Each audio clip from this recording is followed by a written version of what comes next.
18, que es el texto que estamos tratando, Efesios capítulo 1. Vamos a leer desde el 17 para poder ubicarnos en contexto. Efesios capítulo 1, verso 17. Efesios capítulo 1, versículo 17.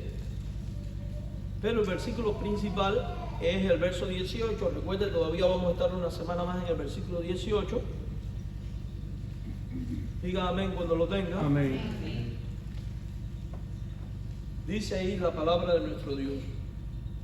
Vamos a leer desde el 15. Desde el 15.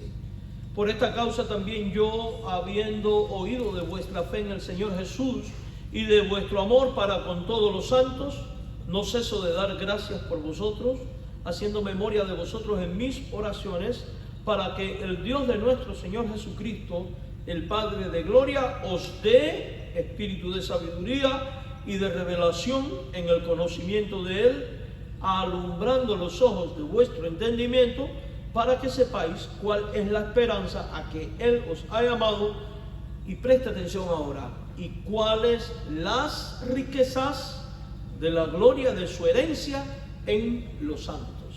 Oremos. Padre, te damos gracias por tu palabra, rogamos la asistencia de tu Santo Espíritu y su iluminación para poder comprender y aplicar estas cosas a nuestros corazones. Padre, prepáranos para recibir de tu verdad en Jesús. Amén.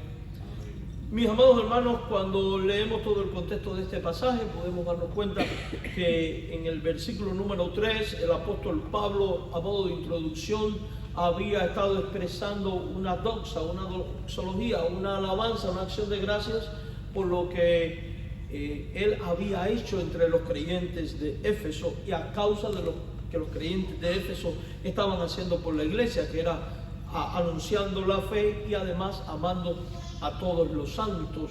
Él había expresado alabanza porque Dios en su infinita bondad y misericordia les había elegido para ser un pueblo santo y sin mancha delante de Dios, les había predestinado para ser adoptados hijos suyos, y además con el Espíritu Santo, en el verso 13 vimos que les había sellado para la vida eterna.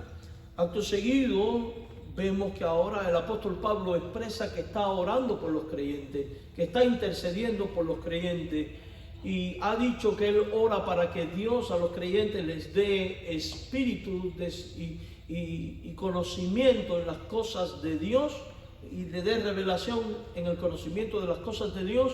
Y en el verso 18 ha dicho: oro para que el Señor alumbre los ojos de vuestro entendimiento, y con un propósito, y ese propósito es que el Señor permita que los creyentes sepan cuál es la esperanza a la que Él llamó a los cristianos, y eso lo vimos la semana pasada, y hoy queremos centrarnos en la segunda parte de esta petición, y es para que los creyentes sepan cuáles son las riquezas de la gloria de Dios. La oración del apóstol Pablo en esta sección a los Efesios nos introduce ahora en el corazón mismo del propósito eterno de Dios. Amados hermanos, no se trata de una mera exhortación devocional, sino de una revelación doctrinal que es muy poderosa y que es imprescindible entenderla correctamente. Y para poder entenderla correctamente, indiscutiblemente necesitamos del magisterio del Espíritu Santo, necesitamos de la sabiduría que viene del Espíritu Santo, de la iluminación del Espíritu Santo. ¿Qué es iluminación? Es la acción sobrenatural del Espíritu de Dios en el creyente para que abra los ojos del entendimiento y el cristiano pueda entender las verdades de Dios. ¿Cuáles son esas verdades de Dios que el Señor quiere que nosotros entendamos? Todas las que tienen que ver con las riquezas de la herencia gloriosa de Dios entre nosotros. Ahora, esta frase en el verso 18 es una frase muy compleja en griego, porque esta frase puede ser traducida de varias maneras. Puede ser para que los creyentes entiendan cuál es la herencia de Dios en los santos. Puede ser traducido cuál es la herencia gloriosa de Dios con los santos. O puede ser traducida y cuál es la gloriosa herencia de Dios, los santos. Y cuando vamos a los comentaristas, comúnmente uno dice: oh, es esto lo que quiere decir, no, es esto otro. Y yo soy de los que creo lo siguiente: si Dios en su gracia permitió que esto quedara de esta forma así, de tal manera que puede ser entendido de dos maneras, yo creo que en vez de estar echando a pelear una contra la otra, más bien debemos detenernos y reflexionar en las dos posturas y extraer las verdades y principios espirituales que vienen de las dos posturas y hacerlos nuestros. De hecho, es maravilloso las dos formas. Cuando el apóstol ruega que los ojos de los entendimientos sean alumbrados, lo hace con el fin de que los cristianos conozcan las realidades que pertenecen al ámbito de la gracia soberana y a los designios de Dios. Entre esas realidades se encuentra la expresión que articula este mensaje: las riquezas de la gloria de su herencia en los santos. Y note cómo la palabra riqueza está en ¿qué? En plural. Las riquezas, porque son muchas. ¿Para quién? Para Dios y para los santos. Y luego vamos a hablar de esto, Esta afirmación no solo describe la bendición que los creyentes reciben, sino también la gloria que Dios manifiesta al poseer para sí un pueblo redimido, al poseer para sí a este pueblo que es la iglesia, al poseer para sí a este pueblo que somos tú y yo, porque gracias al sacrificio de Cristo vinimos a ser propiedad ¿de quién? De Jesucristo. Él nos compró con la sangre preciosa de Jesucristo. Al leer la Biblia descubrimos que la redención tiene un carácter eminentemente centrado en la persona de Dios y solo en la persona de Dios. ¿Por qué? Porque Dios es el que eligió para que fuéramos santos, porque Dios es el que predestinó para ser hechos hijos, porque Dios es el que nos selló con el Espíritu Santo, porque Dios es el que comenzó en nosotros la buena obra y Dios es el que la perfecciona y Dios es el que la consuma, porque Dios fue el que nos amó, porque Dios fue el que mostró misericordia. Si usted recuerda en su andar con los discípulos, Jesucristo, ¿qué le dice? Ustedes no me amaron a mí, sino que yo los amé primero. Ustedes no me escogieron a mí, yo los escogí a usted. Y es que toda obra de Dios y toda participación en la gracia de Dios en ti y en mí ha comenzado con Dios, subsiste gracias a Dios y será plenamente consumada y ejecutada solamente por el poder, la autoridad y el sostenimiento que viene de Dios. Por eso todo está centrado en Dios. Por eso la vida cristiana consiste en vivir para la gloria de Dios en todo momento, en todo tiempo y en todas circunstancias. Por eso es que decimos que es teocéntrica. La salvación no se entiende primariamente como un beneficio centrado en el hombre, sino como la ejecución del propósito eterno de Dios de forma para sí, formando para sí una herencia santa. Y digo el propósito eterno porque todas estas cosas la Biblia dice que fueron planificadas por el Padre, el Hijo y el Espíritu Santo antes de la fundación del mundo. Y en este sentido el lenguaje bíblico de la herencia se despliega en una doble dirección. Los creyentes recibimos una herencia en Cristo, pero al mismo tiempo los creyentes nos constituimos, somos la herencia gloriosa de Cristo. Recibimos y somos la herencia de Cristo. Veamos a la inversa. En primer lugar, el pueblo de Dios como su porción divina, nosotros como herencia de Dios. La idea de que Dios posea un pueblo como herencia se encuentra profundamente arraigada en la revelación del Antiguo Testamento. Vaya conmigo por favor al libro del Deuteronomio, en el capítulo 32, en el versículo número 9, y se dará cuenta que esto dice Dios de Israel, el pueblo suyo del antiguo pacto. Dice con toda claridad, 32:9, Deuteronomio 32:9, dice ahí, porque la porción de Jehová es su pueblo. La porción de Jehová es su pueblo. Jacob, la heredad que le tocó. El pueblo de Dios es la heredad de Dios.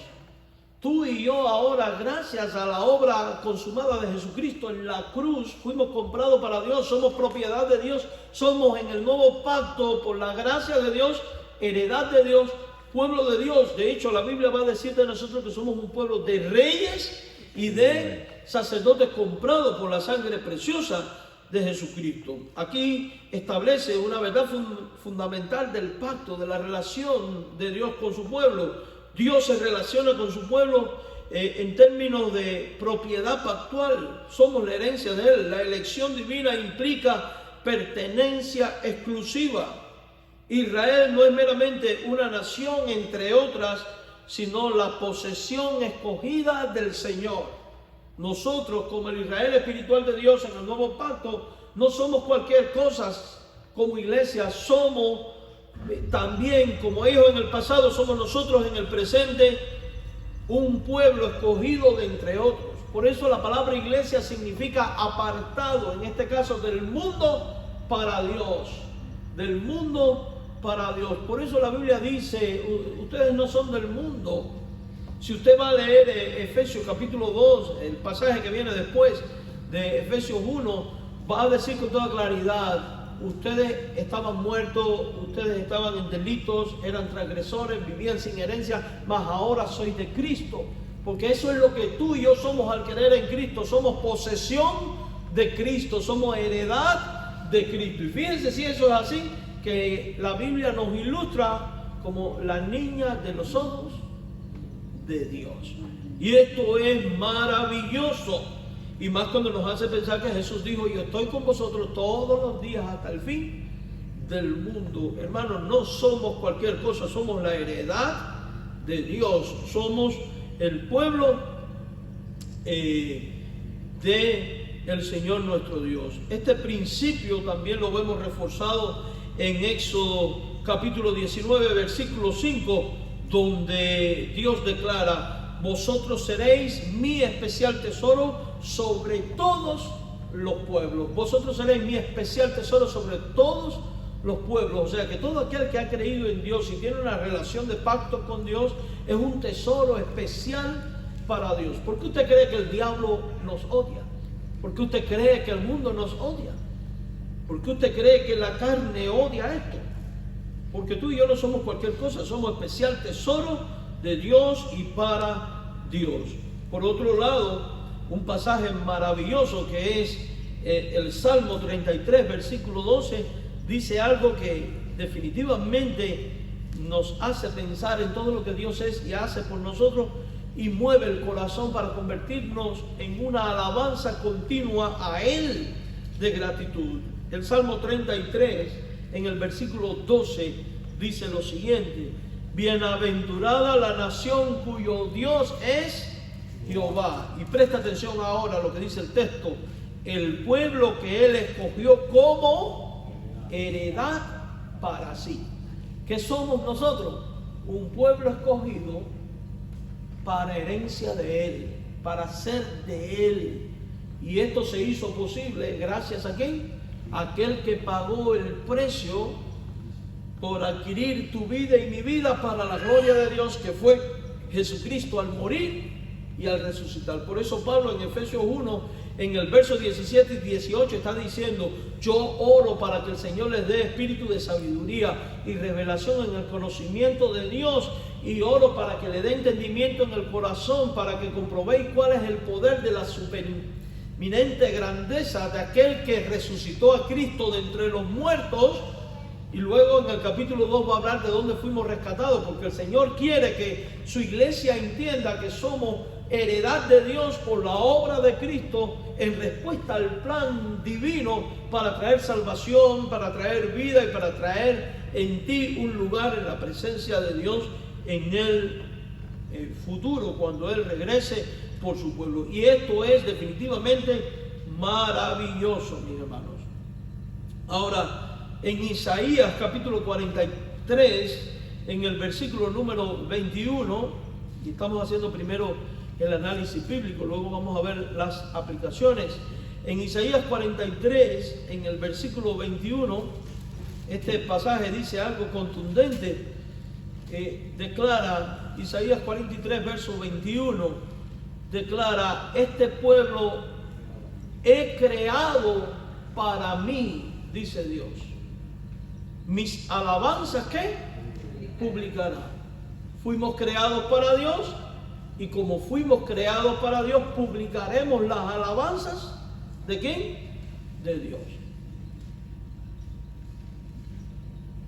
Esto se consuma en la persona de Jesucristo. Posteriormente, este pueblo es creado para mí. La redención, por tanto, no se orienta únicamente a la liberación del pecado. No se limita exclusivamente a venir a ser posesión de Dios, sino que va más allá y nos transforma en publicadores, en testigos, en sacerdotes de Dios, ministrando adoración y publicando ante el mundo de la grandeza de Dios. Aquí se prefigura la gran comisión. Por eso, así como a Israel se le dijo en el antiguo pacto, ustedes son pueblo de reyes y sacerdotes, en el nuevo se va a decir por medio de Cristo, ustedes son reyes y sacerdotes. Por eso Jesús va a decir, vayan por todo el mundo, prediquen el evangelio. Por eso Pablo va a decir, bajo la inspiración del Espíritu Santo, con toda claridad, que somos embajadores en nombre de Jesucristo. Ahora, ¿por qué Pablo dice, oro para que el Señor les dé iluminación y conocimiento? A consecuencia de todas las aplicaciones prácticas que esto trae implícitas y comparándolas con el resto de la Biblia.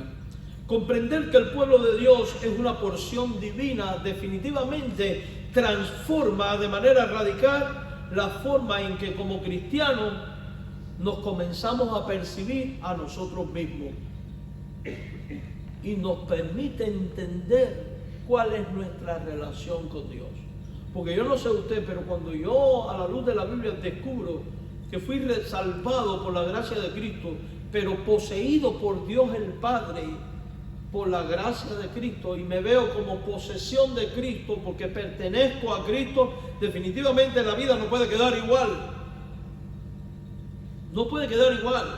Esta verdad no es una abstracción doctrinal, no es una abstracción intelectual, no es algo que repetimos y conocemos y ya, sino que es una realidad factual que redefine nuestra identidad espiritual. Si Dios ha tomado para sí un pueblo como heredad, si Dios le ha tomado a usted y a mí para ser su heredad, entonces tu vida y mi vida deja de estar centrada en nuestra autodeterminación, en nuestros anhelos, en nuestros principios, criterios, opiniones, para orientarse hacia la pertenencia y por tanto vivir subordinado a Cristo, a la autoridad de Cristo, conforme al consejo de Cristo, bajo el gobierno de Cristo, no moldeando a Cristo a mi forma, sino moldeándome yo a la imagen de Jesucristo, entendiendo de que ya no vivo para mí, sino para Él.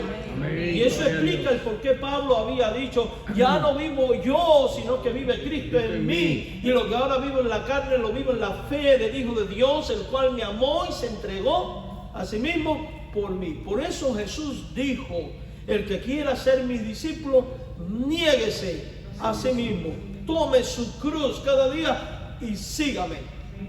Porque al haber sido adquirido para Él y ser la heredad de Él, ya no le pertenecemos al diablo. Efesios 2 va a explicar esto. Ya no le pertenecemos al mundo, pero resulta que ya no te perteneces a ti mismo. Si tú le has rendido tu corazón a Cristo, eres heredad de Cristo, le perteneces a Cristo, por tanto, Él es ahora tu Señor, Él es ahora tu Rey y tú eres su vasallo. Te toca vivir bajo su gobierno, bajo su autoridad y bajo su magisterio. Ahora, el gobierno, la autoridad y magisterio de Cristo no es para doblegarte haciendo de ti una persona infeliz, que es lo que la gente piensa. Todo lo contrario. El magisterio, la enseñanza y gobierno de Cristo es lo que es verdaderamente liberador para el alma humana.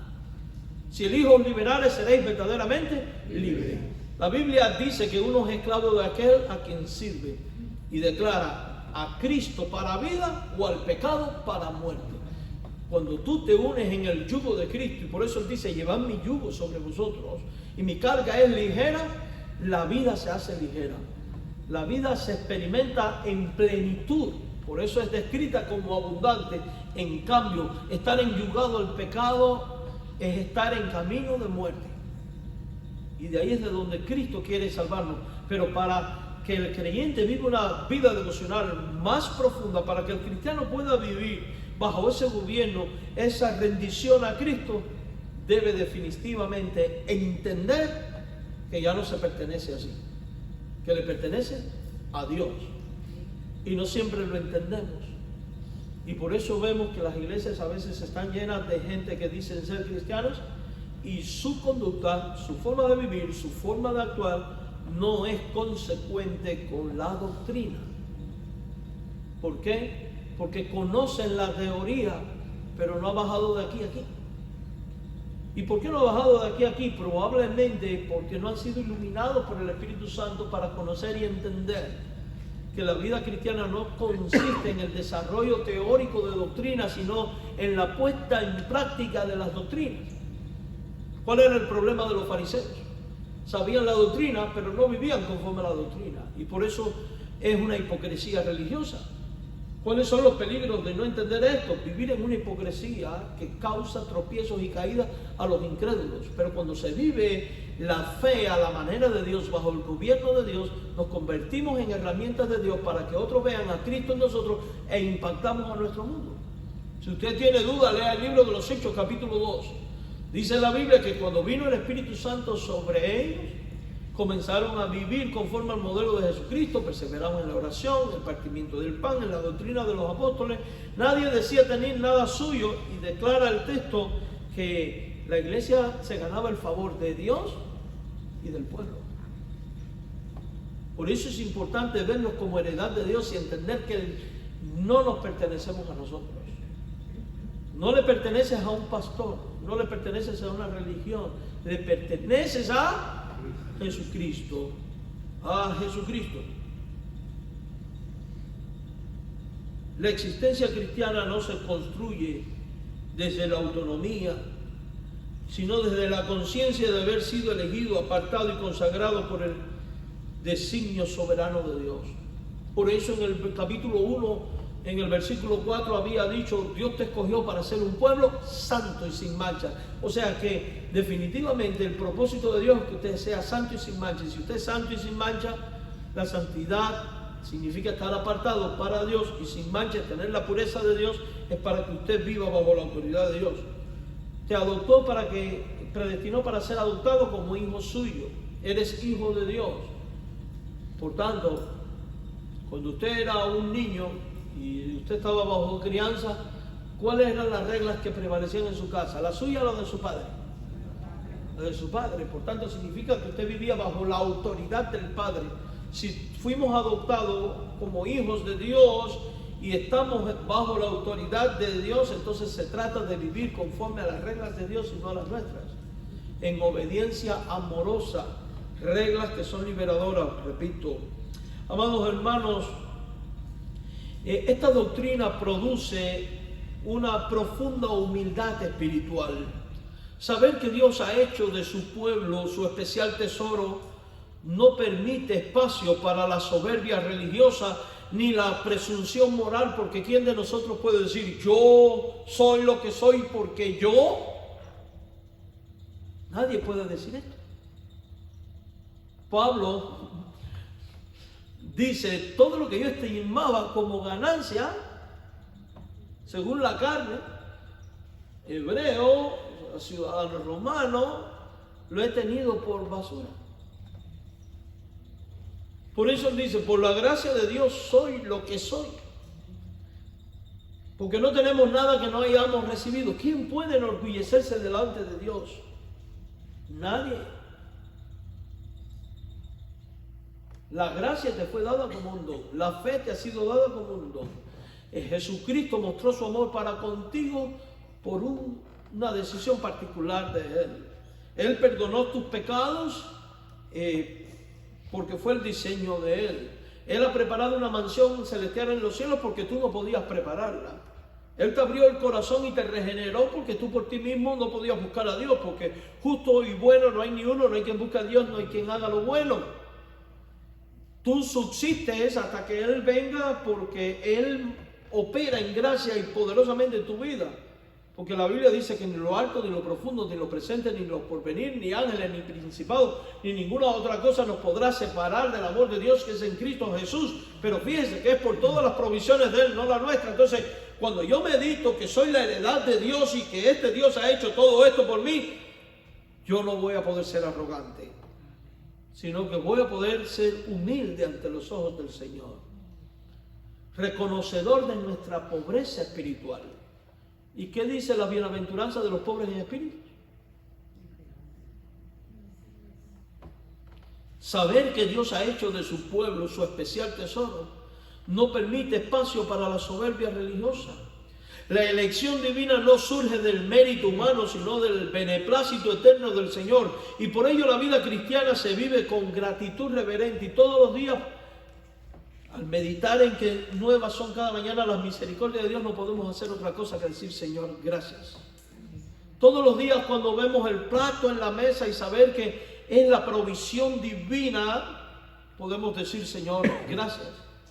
Cada día cuando surgen conflictos, problemas que van a contribuir para tu formación, crecimiento, madurez, podemos también decir gracias. Cada instante, cada persona que Dios pone en el camino, cada puerta que Dios abre, cada puerta que Dios cierra, podemos decir gracias porque sabemos que es Dios cuidándonos, porque somos su heredad. Y al ser su tesoro, Dios nos va a cuidar, porque Dios cuida de los hijos, de los suyos. Jesús dijo: no te dejaré ni te desampararé. Por eso nosotros nunca estaremos ni solos ni desamparados. Y eso da consuelo al alma y al corazón. Y nos hace dependientes de Él. Se da cuenta que la vida cristiana se vive con gratitud reverente al meditar en esto. ¿Se da cuenta por qué necesitamos que nuestro corazón sea alumbrado por el Espíritu Santo para que entendamos estas cosas? Porque no entender estas cosas y vivir de esta manera te va a hacer soberbio delante de Dios, arrogante delante de Dios. Te va a hacer un engreído: yo me lo merezco. Usted no se merece nada. Porque tú y yo, en nuestra condición de pecadores, lo único que merecíamos era la ira de Dios, el juicio de Dios, la condenación eterna. Y en un gesto de amor y de gracia, Dios nos ha bendecido.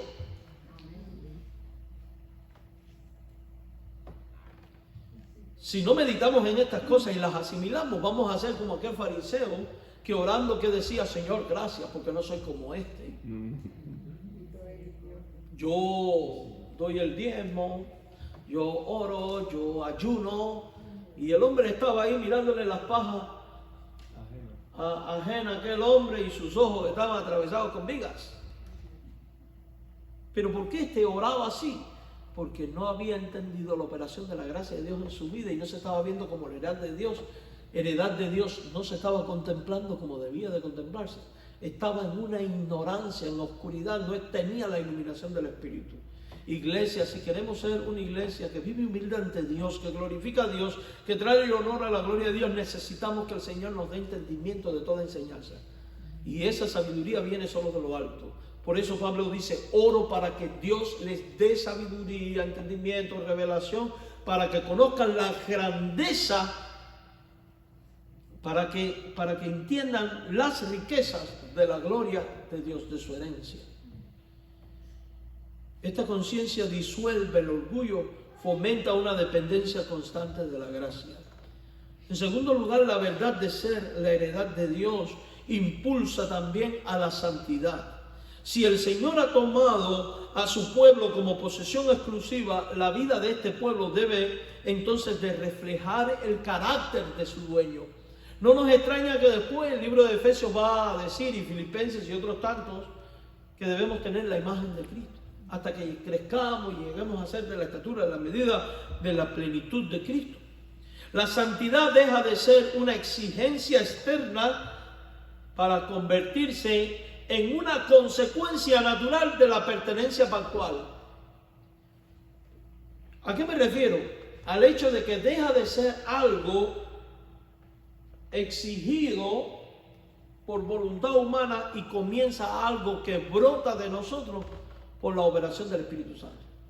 Porque hay una realidad, cuando llegamos a entender el carácter de Cristo y nosotros buscamos asimilarnos al carácter de Cristo y empezamos a ser como Cristo, usted va a empezar a reflejar la santidad de Cristo. De hecho, desde el momento de la conversión, eso empieza a florecer en usted. Dios ha dicho, el que comenzó la buena obra en vosotros la perfeccionará. Desde que tú te convertiste, Dios está perfeccionando tu corazón, haciendo que tu vida sea más semejante a Cristo. Oh, pastor, pero yo conozco personas que llevan 50 años en el Evangelio y yo veo que son peores. Esos no son cristianos. Porque el buen árbol, dice la Biblia, da frutos buenos. De una misma fuente no puede salir agua dulce y agua amarga, dice la Biblia.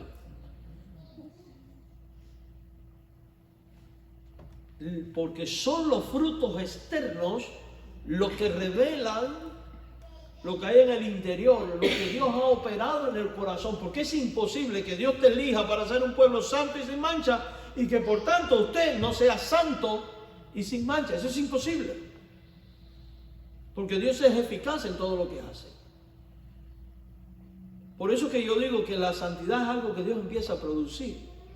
Al mismo tiempo es algo que debemos de procurar y de buscar, El creyente vive sabiendo que su conducta no solo afecta su vida personal, sino que representa el honor de Dios que lo ha adquirido. La consagración, por tanto, no es mera disciplina moral, sino expresión de una relación viva con el Señor. Yo quiero hacerles una pregunta. ¿Qué pasó con Moisés cuando bajó del monte después de estar tanto tiempo con Dios? ¿Qué pasó con él? ¿Qué pasaba con su rostro? Brillaba. El hombre venía lleno de la gloria de Dios. A tal punto que la gente le pidió ponerse un velo en la cara porque le molestaba. Porque aquí hay un detalle. Van a haber creyentes y va a haber gente que le moleste que usted vive en la gloria de Dios. Pero usted debe de vivir en la gloria de Dios.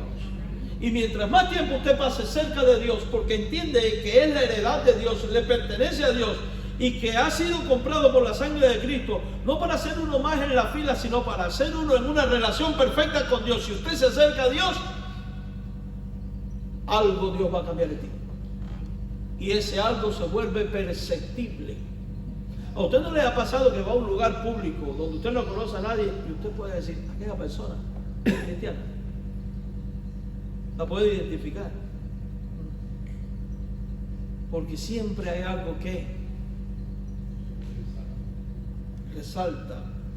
Esta doctrina fortalece la seguridad espiritual, hermano. La heredad divina no es un concepto frágil ni condicionado por la inconsistencia humana. Lo que Dios toma para sí lo guarda con fidelidad. Y si Dios te ha comprado por la sangre de Cristo, Dios te va a guardar. Amén. Dice la Biblia que estamos en las manos de Dios. Eso está en Juan. Y que nada nos podrá arrebatar de las manos de Dios. Yo quiero hacerte una pregunta. ¿Es Dios todopoderoso, sí o no? Sí. No es. No hay ser alguno más poderoso que Dios. Los demonios y Satanás son más poderosos que tú y que yo, con cierto límite en dependencia, pero nunca son más poderosos que Dios. Y la Biblia lo que dice de ti y de mí es que estamos y hemos creído en Cristo como Señor y Salvador. Porque esto es importante. Si usted no ha creído en Cristo como Señor y Salvador, esto no aplica para ti. Ah, pastor, entonces yo estoy desamparado. Sí. Yo estoy sin ser hijo de Dios. Sí. Yo no soy heredad de Dios. No, no lo eres. Pero puedes serlo si te arrepientes y crees en Cristo como Salvador. Todos los que creen en Cristo como Salvador vienen a ser heredad de Dios y están en las manos de Dios. Y dice que nadie nos podrá arrebatar. O sea, ¿qué es arrebatar algo? Cuando yo me acuerdo cuando uno era muchacho y estaba en la escuela, en mi país, ustedes saben, siempre ha habido crisis. Todos los días de esta vida mi abuela nos llevaba a mí y a mis primas pan con tortilla a la hora de la merienda en la escuela.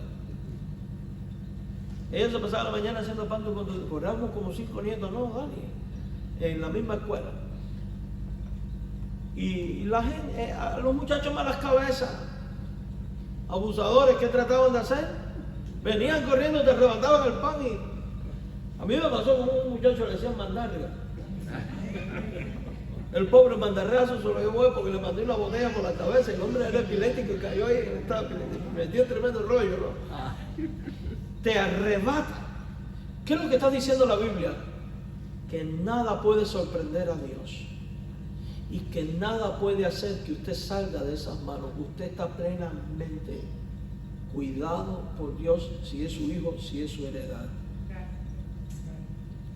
Esta doctrina nos da fortaleza. Lo que Dios toma para sí lo guarda. El creyente puede vivir con confianza no porque su fe sea perfecta, sino porque su pertenencia está fundada en el propósito eterno de Dios. La certeza de ser posesión divina sostiene el alma en medio de la incertidumbre, de las pruebas y los cambios de la vida. Porque independientemente de lo que me ocurra, favorable o no, yo sé que nada podrá arrebatarme de esas manos. La dimensión, también esto tiene una dimensión doxológica. Porque cuando yo me veo como heredad de Dios, cuando tú y yo nos vemos como posesión de Dios, esto va a afectar nuestra adoración a Dios. El pueblo de Dios ha sido creado, leímos en Isaías, para publicar sus alabanzas. ¿Recuerdan? Y esta finalidad confiere sentido a toda la existencia. La adoración deja de ser un acto limitado al culto público, a lo que hacemos aquí, y se convierte en un principio organizativo de la vida entera donde quiera que estemos. Porque hay un detalle, la Biblia dice que Dios lo llena todo en todo. Y que la tierra es el estrado de sus pies. Yo te quiero preguntar algo. ¿Hay algún instante de la vida en el cual nosotros estemos fuera de la vista de Dios y de la presencia de Dios? No. Tal cosa no existe porque Dios es omnipresente. Ahora, recuerde esto. Ahora que fuimos, cuando usted era de su padre el diablo, del mundo y de la carne, usted vivía para usted. Usted vivía para el mundo, usted vivía para la carne. Ahora usted es de Cristo, usted debe vivir para Cristo. Y dice la Biblia, ya sea que comamos o que bebamos, háganlo todo para la gloria de Dios. Por tanto, la adoración es un estilo de vida continuo, donde usted en todo lo que hace va a traer honor y gloria a Dios. Por eso usted al trabajar debe de ser el mejor trabajador para la gloria de Dios. Los que están estudiando, estudiar y procurar ser los mejores para la gloria de Dios. Estás en el bus, honrar a Cristo en el bus para la gloria de Dios. Donde quiera que estés y donde quiera que estés haciendo algo, que la gloria de Dios sea honrada por tu estilo de vida como heredad de Dios. Por eso, mis queridos hermanos, la fe tiene que afectar la familia, el testimonio, la educación, la conducta, el cómo enfrentamos los sufrimientos para la gloria de Dios. Desde una perspectiva comunitaria como iglesia, comprender que la congregación es la heredad de Dios produce una visión elevada de la comunión cristiana. Por eso Pablo dice, oro para que ustedes entiendan esto. Porque al entender esto, yo estoy mirando que mis hermanos en la fe son la herencia de Dios. Tu hermano en la fe es la herencia de Dios. Como lo eres tú. La congregación no es una asociación voluntaria basada en afinidades humanas, sino la comunidad pactual del pueblo adquirido por el Señor. Esta conciencia fomenta el amor fraternal, la paciencia mutua, la unidad espiritual. El creyente aprende a ver a su hermano no solo como compañero de fe, sino como parte del tesoro que Dios ha tomado para sí. Porque déjeme decirle algo. Tu hermano en la fe fue comprado con la misma sangre de Cristo que fuiste comprado tú. No hubo dos precios ni dos valores. Cristo no te compró a ti con sangre y aquel con agua. Y si somos adoptados hijos de Dios, si somos hijos de un mismo Padre que somos, ¿qué parentesco espiritual tenemos? Y no hermanos al estilo del mundo, sino hermanos al estilo de Dios. Por eso se requiere el entendimiento para comprender todas estas cosas. Y ahora pregunto, ¿nos falta entendimiento a veces? ¿Sí? Y las evidencias de cómo nos comportamos lo dicen.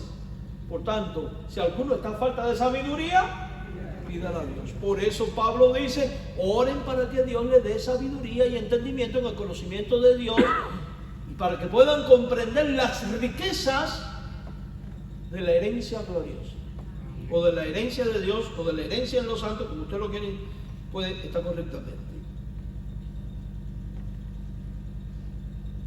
Además de esto, mi hermano, en el ámbito misional esto también es afectado. La doctrina de la heredad divina, y termino, genera una motivación profunda por la proclamación del Evangelio.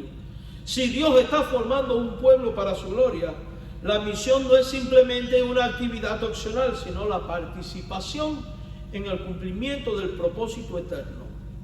La evangelización se convierte en el medio mediante el cual Dios renueva su heredad de entre las naciones, y el creyente experimenta el privilegio de ser instrumento en ese proceso. Y eso tenemos que tenerlo muy claro. En la experiencia cotidiana, esta verdad produce consuelo y propósito. El creyente puede enfrentar el sufrimiento con la certeza de que su vida no es accidental, sino parte de la herencia que Dios ha escogido. La sensación de insignificancia que a menudo acompaña la existencia humana, porque el diablo siempre se va a encargar de hacerte ver como un insignificante, se disipa cuando usted se comprende delante de Dios, cuando usted asimila que el Señor ha puesto su amor sobre ti y te ha constituido en su heredad y porción. Eres un hijo de Dios. Amén. Eres coheredero con Cristo. Eres príncipe del reino de Dios. Eres rey, porque dice, reinaremos con Él.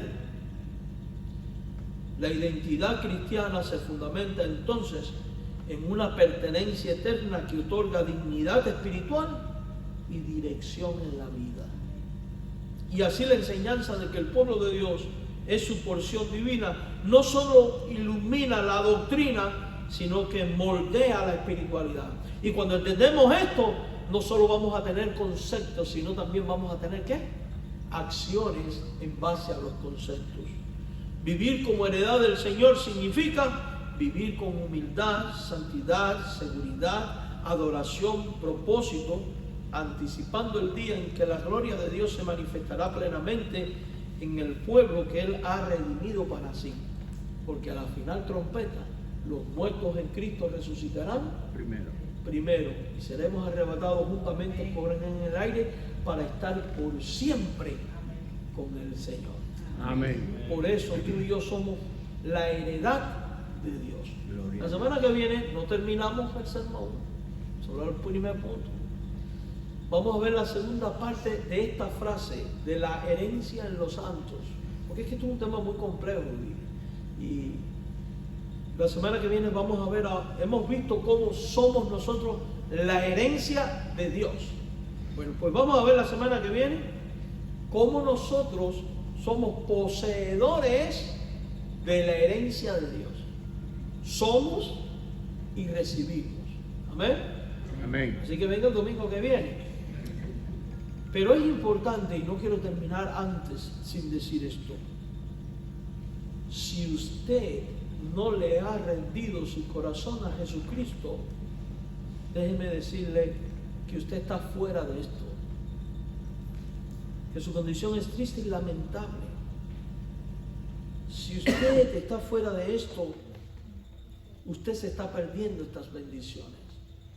La buena noticia es que Dios no quiere que tú estés fuera. De tal manera amó Dios al mundo que dio a su Hijo unigénito, dice, para que todo aquel que en Él cree no se pierda. Porque no envió Dios a su Hijo al mundo para condenar al mundo, sino para que el mundo sea salvo. El deseo de Dios es que tú seas salvo, que tú vengas a ser su heredad también. Por tanto, si tú quieres participar de esto, yo te exhorto a que tú confieses tus pecados, ponga tu fe en Cristo muerto y resucitado, creas en Él con todo tu corazón, porque al creer en Él, Él te perdona, Él te salva, Él pone su Espíritu Santo a morar en ti y empezará ese trabajo de renovación del que hemos hablado, te adquirirá para Dios y vendrás a ser heredad de Dios. Amén. Señor, gracias por la oportunidad de estar en tu casa y aprender de tu palabra. Gracias por ser nosotros tu heredad. Danos de tu bendición y en el nombre de Jesucristo, ayúdanos a implementar en nuestro diario vivir las verdades que hoy hemos aprendido o recordado. Oramos como Pablo. Oh Dios, dale a tu iglesia sabiduría, revelación, entendimiento, alumbramiento del corazón para que podamos siempre entender y tener presente estas cosas. En el nombre de Jesús. Amén.